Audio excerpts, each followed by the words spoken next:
And here is the Writer's Almanac for Wednesday. It's the 18th of December, 2019. It's the birthday of Charles Wesley, 1708, born in Epworth in Lincolnshire, England, 18th of 19 children born prematurely. The baby lay silently in a woolen blanket for the first 2 months of his life.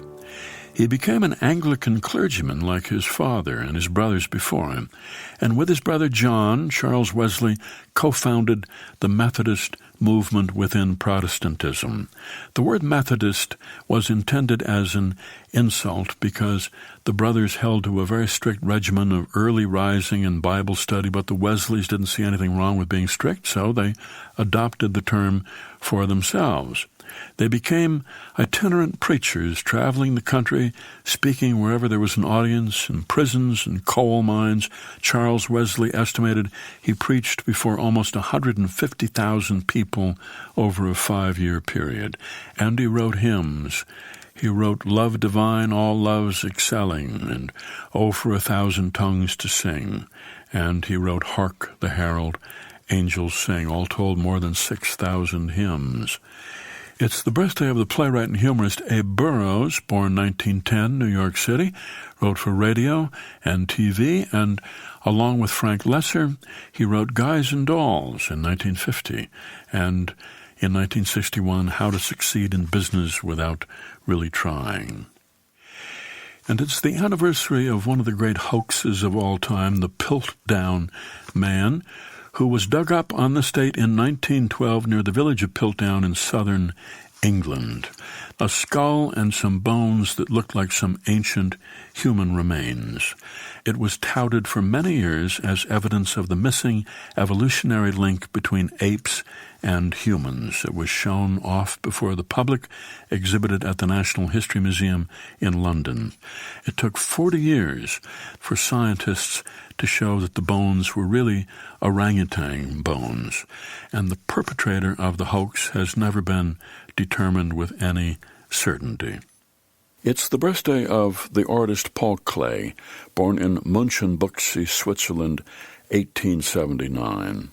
Died at the age of 60, leaving behind about 9,000 works of art, and also the Paul Klee notebooks.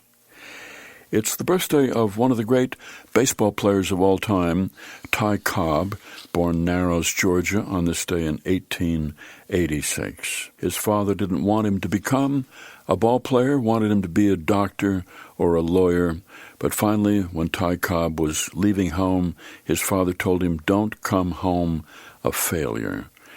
Cobb was 18 years old, and 3 weeks before he made his debut with the Detroit Tigers, his mother shot and killed his father outside their bedroom window. Apparently, she thought he was an intruder. And it's the birthday of Steven Spielberg, Cincinnati, 1946.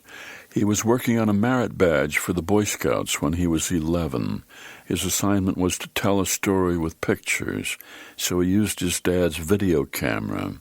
He made a Western less than 10 minutes long, but there was a robbery, a shootout, and a lot of fake blood. And when he showed it to the Boy Scouts, everybody cheered and applauded, and Steven Spielberg became a movie maker. Here's a poem for today by Joyce Sutphin, Those Hours. There were moments, hours even, when it was clear what I was meant to do, as if a landscape had revealed itself in the morning light. I could see the road plainly now, imagining myself walking towards the distant mountains like a pilgrim in the old stories, ready to take on any danger, hapless but always hopeful, certain that my simple belief in the light would be enough.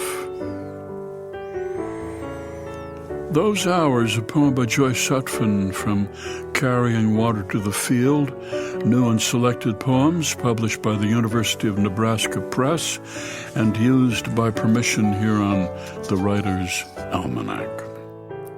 Be well, do good work, and keep in touch.